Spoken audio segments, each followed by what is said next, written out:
नमस्कार, न्यूज 24 देख रहे हैं आप। मैं हूं आशुकेश तिवारी, मेरे साथ है प्रभाकर मिश्रा और आज हम बात करने वाले हैं किसान आंदोलन को लेके। किसान आंदोलन तूल पकड़ता जा रहा है, लोग उसके बारे में बातें कर रहे हैं। शंभू बॉर्डर पे काफी ज्यादा हिंसा हो रही है, लेकिन इन सब के बीच सवाल भी उठ रहे हैं, कई सवाल उठ रहे हैं उन लोगों की तरफ से। सर, जो लोग किसान आंदोलन को अपोज कर रहे हैं कि देखिए किसानों की टाइमिंग सस्पेक्ट, जो किसान संगठन शामिल हुए थे 2020-21 के आंदोलन में, वो इस बार शामिल नहीं है, उनके बीच मतभेद है, खुद में ही लड़ रहे हैं। सर, मैं आज आपसे या फिर हमारे व्यूअर्स भी यही जानना चाहेंगे कि आखिर वो कौन सी वजह हैं और वो कौन सी बातें सामने आ गई कि जिस वजह से किसान जिन मुद्दों पे सरकार के सामने हैं, उनके ऊपर सरकार आंसू गैस के गोलियां चला रही है, वो सारे लड़ रहे हैं, एक किसान की मौत भी हो गई, उसके बावजूद भी वो संगठन अभी तक साथ नहीं आए हैं। देखिए, आपने ऐसा सवाल पूछा है और ऐसी बात मैं कहने जा रहा हूँ। हो सकता है कि तमाम किसान संगठन और किसान संगठन से जुड़े हुए लोगों को ये बात अच्छी नहीं लगेगी, लेकिन मैं अगर ये कहूँ कि कई बार ऐसा लगता है कि एमएसपी इन लोगों के लिए महत्वपूर्ण नहीं है। महत्वपूर्ण किसान संगठन के नेताओं का अहम ईगो ज्यादा महत्वपूर्ण है।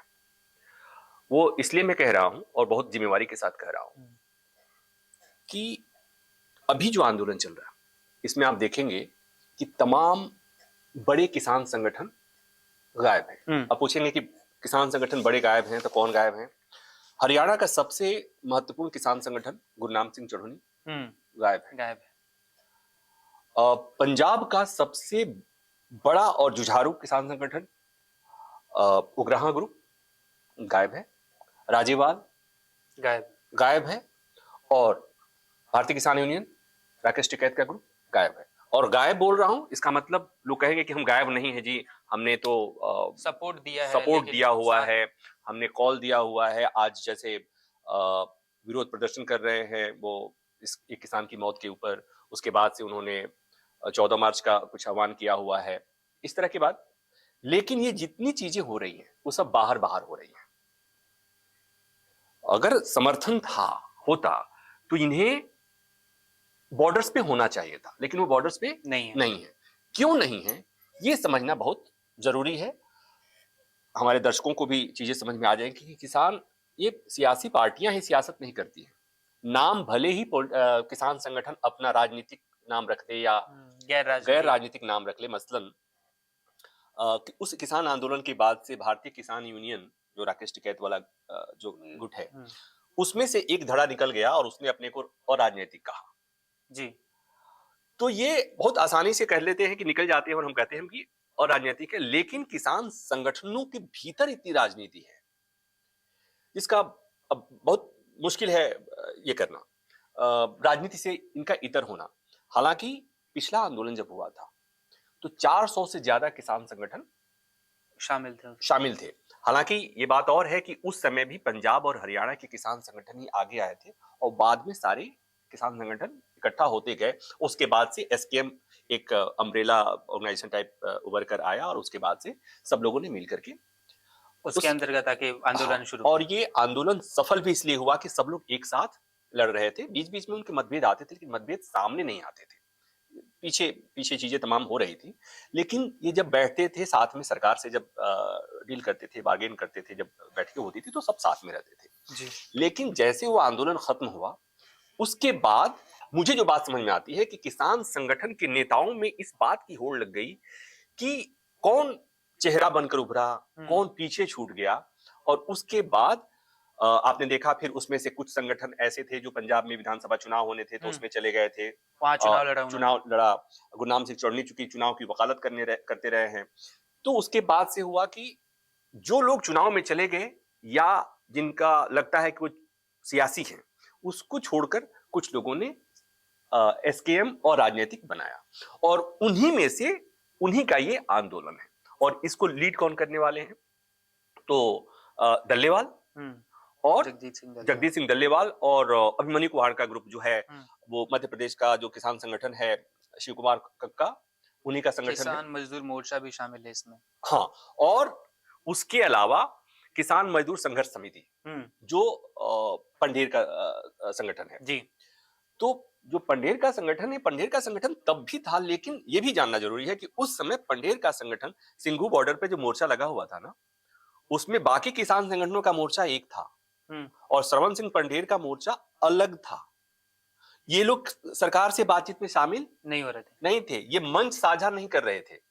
जो भी उस समय किसान संगठन में सिंघू बॉर्डर गया होगा कोई, तो वो उसको दिल्ली की तरफ से जब जाते थे ना, तो पहले जो मोर्चा था वो श्रवण सिंह पंढेर वाले ग्रुप का मोर्चा था। तो कहने का मतलब कि वहां पर डिफरेंसेज उस समय दिख रहे थे, साफ साफ दिख रहे थे। वो बातचीत में भाग नहीं लिए, लेकिन वो किसान आंदोलन के साथ ग्राउंड पे थे, मतलब वो वहां थे।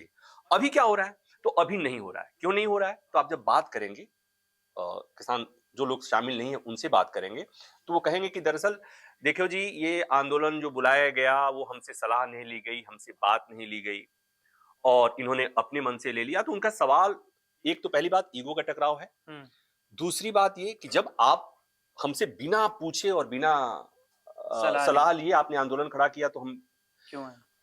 फिर भी जब ये बात हुई कि ठीक है, मसला तो एक ही एमएसपी का मसला है और किसानी का मसला है, तो इसमें व्यक्तिगत हित नहीं आना चाहिए, व्यक्तिगत ईगो नहीं आना चाहिए। तो बात आती है कि दरअसल उन लोगों ने जो आंदोलन शुरू किया, उनका ये मानना है, वो ये सोचकर माने कि हम बाध्य कर देंगे कि इन्हें आना पड़ेगा, हम बाध्य कर देंगे कि इन्हें आना पड़ेगा।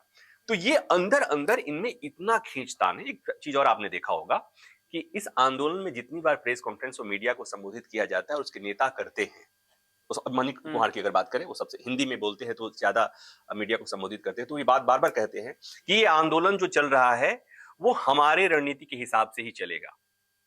हम जो किसान जो संघर्ष समिति मोर्चा या हमारा संगठन जो हम बताएंगे उसी के हिसाब से चलेगा।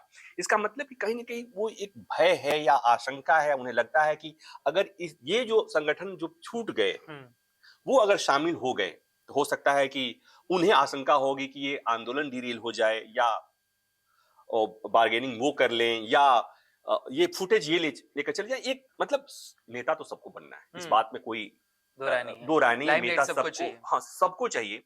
तो ये बातें, और फिर आपको एक बात और समझ में आएगी कि पंजाब से आंदोलन किसान चले और हरियाणा के बॉर्डर पे रुक गए।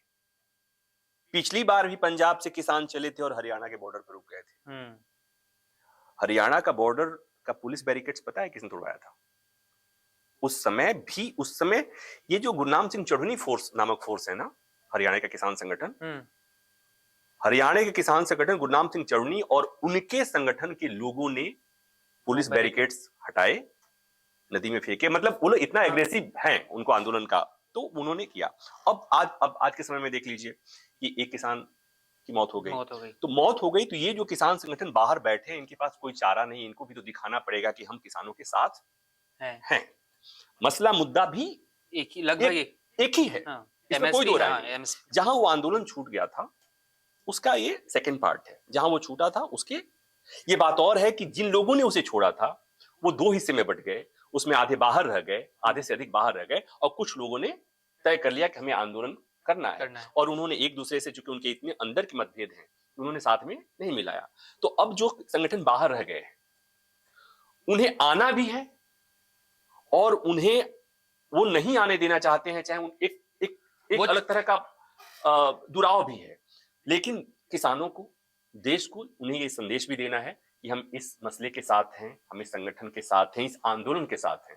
लेकिन आपने ये भी देखा कि सब हैं, लेकिन बॉर्डर पे नहीं, ग्राउंड पे नहीं, ग्राउंड पे नहीं, बस सब जगह है, ग्राउंड पे नहीं है। और वो बार बार, वो भी जब बयान देते हैं तो बार बार यही कहते हैं कि आंदोलन तो हमारी रणनीति के हिसाब से चलेगा। सर अब ठीक है, लेकिन जो इस आंदोलन में शामिल हुए हैं, नेताओं की बात छोड़ दे, जो वहां पे लोग दिखाई दे रहे हैं, जो किसान दिखाई दे रहे हैं, वो एकदम आम किसान है। वो सच में एमएसपी के लिए लड़ रहे हैं, वो सच में कर्ज माफी के लिए लड़ रहे हैं, वो चाहे हरियाणा के किसान हो या फिर पंजाब के किसान हो।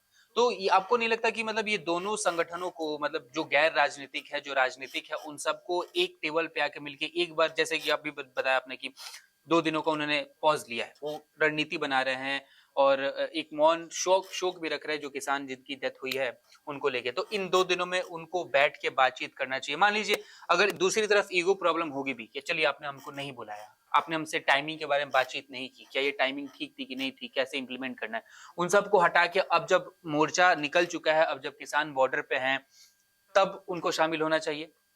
नहीं, वो शामिल होंगे ही। अभी नैतिक रूप से शामिल हो रहे हैं, अभी दूर दूर से सपोर्ट कर रहे हैं, लेकिन इनको शामिल होना ही पड़ेगा। अब बात आती है कि इनकी शामिल होने में दुविधा को समझिए आप। दुविधा यह है कि पहली बात कि वो तैयार नहीं है इनको वेलकम करने के लिए। दूसरा कि इन लोगों को आशंका है उस आंदोलन की रणनीति को लेकर। उस आंदोलन में जो एक धड़ा है बहुत एग्रेसिव है, तो ये जो लोग नहीं हैं उनको चिंता है कि आंदोलन किस दिशा में जाएगा, उसको लेकर ये बहुत ज्यादा श्योर नहीं है। और अगर कुछ ऐसा हो गया, ऊंच नीच हो गया, तो कौन जिम्मेवारी लेगा, पहली बात। और दूसरी महत्वपूर्ण बात वो ये कि देखो समय नहीं है, अगले महीने किसी मोमेंट में चुनाव का ऐलान हो जाएगा जी। ये आंदोलन लंबा खींचेगा तो कौन सरकार आपसे डील करेगी, कौन सरकार आपसे बातचीत करेगी? जितने दिन बातचीत हो पा रही है उतने दिन पार हो पा रही है। जैसे चुनाव का ऐलान हो जाएगा उसके बाद से बातचीत का दौर खत्म, बातचीत नहीं हो पाएगी, चुनाव आचार संहिता लागू हो जाएगा। तो ये जो बाहर के संगठन है उनको ये चीज कि ये अगर आंदोलन शुरू करना था तो भी विचार विमर्श होता और कुछ पहले होता, समय होता, जब लंबे मतलब एटलीस्ट 8-9 महीने पहले होता। तो ये जो समय है, समय को लेकर के जो किसान संगठन बाहर हैं उनको ऐतराज है। दूसरा ईगो वाला मसला है। लेकिन मैं अभी भी ये बात कह रहा हूं कि जहां वो आंदोलन खत्म हुआ था मुद्दे वही हैं, उसी का पार्ट 2 है ये। चीजें बदल गई हैं, महत्वाकांक्षाएं कुछ आ गई हैं, इसमें किसान वही हैं, लोग वही हैं, नेता बदले हैं, मुद्दे वही हैं। और एक चीज और, जो तब लांछन लगे थे वो लांछन अब भी लगेंगे, अब भी लगने शुरू हो गए हैं कि वे किसान नहीं हैं, इस किसान के रूप में खालिस्तानी है और तमाम तरह की बातें तब भी लगे थे, अब भी लगे हैं। और किसी को भी, वो चाहे इस पक्ष के हों या उस पक्ष के हों, सरकार के हों या किसान के हों, अगर बॉर्डर पे किसी की मौत होती है बहुत डिस्टर्बिंग होती है। एक बच्चा मरा है, कम उम्र का लड़का है, उसकी स्टोरी आप पढ़ेंगे। हालांकि पंजाब सरकार ने कुछ मुआवजे के ऐलान कर दिया है। लोग कहते हैं सामान्यतः कि इन किसान, पंजाब और हरियाणा और पश्चिम यूपी के किसान जो हैं वो बहुत ही रिच होते हैं, BMW और उससे चलते हैं, लेकिन 2 एकड़ जमीन है बाकी। तो ये इसका भी 3 एकड़ के आसपास ऐसे जमीन है। और यही नहीं, पिछली बार जो आंदोलन खड़ा हुआ था ना, उस आंदोलन में एक रिसर्च हुआ था, पंजाब जालंधर यूनिवर्सिटी के 2 लोगों ने रिसर्च किया था। 700 से अधिक जो 750 किसान जो मारे गए थे। हालांकि इसको लोग कहते हैं कि कैसे मारे गए थे, पुलिस ने लाठी नहीं चलाई, लेकिन पुलिस लाठी नहीं चलाई, लेकिन इतना लंबा आंदोलन चला था, एक्सट्रीम कंडीशंस की वजह से, कुपोषण की वजह से, रास्ते में आते जाते एक्सीडेंट होने से, तमाम तरह का, कुछ लोगों ने सुसाइड कर ली थी। कुल मिला के जो 700 से ऊपर 750 के आसपास जो किसान मरे थे, मोटा मोटी आंकड़ा यह है कि किसी के पास जमीन जो थी ना वो 2 एकड़ से अधिक की जमीन नहीं थी। तो हम जब उस तरह का बयान सुनते हैं, जैसे श्रवण सिंह पंडेर का कहीं बयान में सुन रहा था, उन्होंने कहा कि अगर इस मौके पर अगर पुलिस ने गोली चला दी तो ये सबसे चंगा मौका होगा। क्या चंगा मौका होगा? एक का परिवार तो उजड़ गया।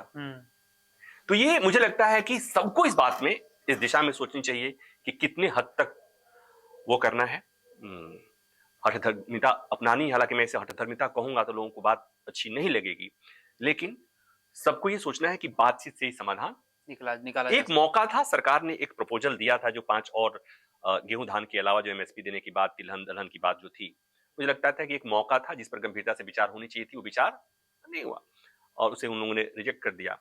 तो अभी भी मैं आज थोड़ी सी उम्मीद मुझे आज एक बार और जगी है, इसलिए कि आपने कल शाम को खबर सुनी थी कि हरियाणा पुलिस ने किसान नेताओं के खिलाफ NSA लगाने का फैसला किया था और आज से भी खबर आई कि वो फैसला वापस ले लिया गया है। मुझे चिंता ये थी कि जैसे ही आप किसान नेताओं के खिलाफ NSA लगाएंगे उसके बाद बातचीत के दरवाजे करीब करीब बंद हो जाते हैं कि जब आप NSA लगा देंगे तो फिर किस तरह से बात होगी। तो ये एक अच्छा फैसला था कि उन्होंने NSA लगाने का फैसला वापस ले लिया कि NSA नहीं लगाया जाएगा। तो ये बात चीजें बताती हैं, सरकार की तरफ से भी कहा गया है कि हम फर्दर सारी मांगों पर बातचीत करने को तैयार हैं। तो उम्मीद की जानी चाहिए कि ये बातचीत हो, इस दिशा में हो कि सकारात्मक कुछ नतीजा निकले, क्योंकि इस तरह की खबर अगर आती है कि पुलिस ने बर्बरता की पुलिस ने, इसलिए कि पुलिस देखो एक बात तो समझ लो, आप बॉर्डर पे जाके देखोगे और अगर अधिकारियों से बात करके देखोगे तो सरकार एकदम से दृढ़ निश्चय है कि उन्हें नहीं आने देना है, उन्हें दिल्ली में नहीं घुसने देना है, और उन्हें है कि हमें घुसना ही है। फिर क्या होगा, कंपटीशन ही हो रहा हाँ, है, लड़ाई। तो उसका नतीजा हमेशा से खराब होता है। इस बीच में दर्शकों के लिए बता दूं, और ये कि याचिका सुप्रीम कोर्ट में आज दायर हुई है, और उसमें वो किसानों के पक्ष में दायर हुई है, जिसमें यह कहा गया है कि किसानों को विरोध प्रदर्शन करने का अधिकार है, दिल्ली जाने का अधिकार है, इसलिए उन्हें रोका नहीं जाए। उनकी जो मांग है सरकार उस पर विचार करे, उचित मांगों पर विचार करे, और जो रास्ते बंद कर दिए जाते हैं, बंद कर दिए गए, उससे आम लोगों को भी दिक्कत हो रही है, उसे खुलवाने के लिए वो करे, सुप्रीम कोर्ट निर्देश दे सरकार को कि ऐसा करे, और जो लोग घायल हुए हैं और ये जो किसान की मौत हुई है उसके लिए उचित मुआवजा देने के लिए सुप्रीम कोर्ट सरकारों को निर्देश दे। ठीक है, आज का ये सुनवाई जब होगी, मामला मतलब सुप्रीम कोर्ट में गया है, तो कुल मिलाकर ये कि ये जितने जल्दी आंदोलन खत्म हो उतना सही रहेगा, बेहतर होगा। मतलब बेसिकली आपने समझा आज कि जो किसान आंदोलन कर रहे हैं उनके साथ कौन कौन से नेता हैं और कौन कौन से संगठन इस बार साथ नहीं है, बस टीवी पे आके बोल रहे हैं कि हम साथ हैं, लेकिन सर ने बोला कि साथ आ जाएंगे, उनको आना पड़ेगा, देखते हैं कब तक साथ आते हैं, लेकिन जरूरी यही है कि साथ आना पड़ेगा, क्योंकि जिस किसान की मौत हुई है उसके पास 2 से 2.5 एकड़ की जमीन है, बाकी जमीन वो किराए पे लेके खेती करता था, गरीब परिवार से आता था, लेकिन उसकी मौत हो गई। वो मांग कर रहा था एमएसपी को लेके, वही मांग जो किसान आंदोलन फर्स्ट में शुरू हुआ था, ये 2.0 है उसका हिस्सा, दूसरा भाग है। देखते हैं कब तक ये आंदोलन चलता है और कब तक किसानों की बात सरकार सुनती है।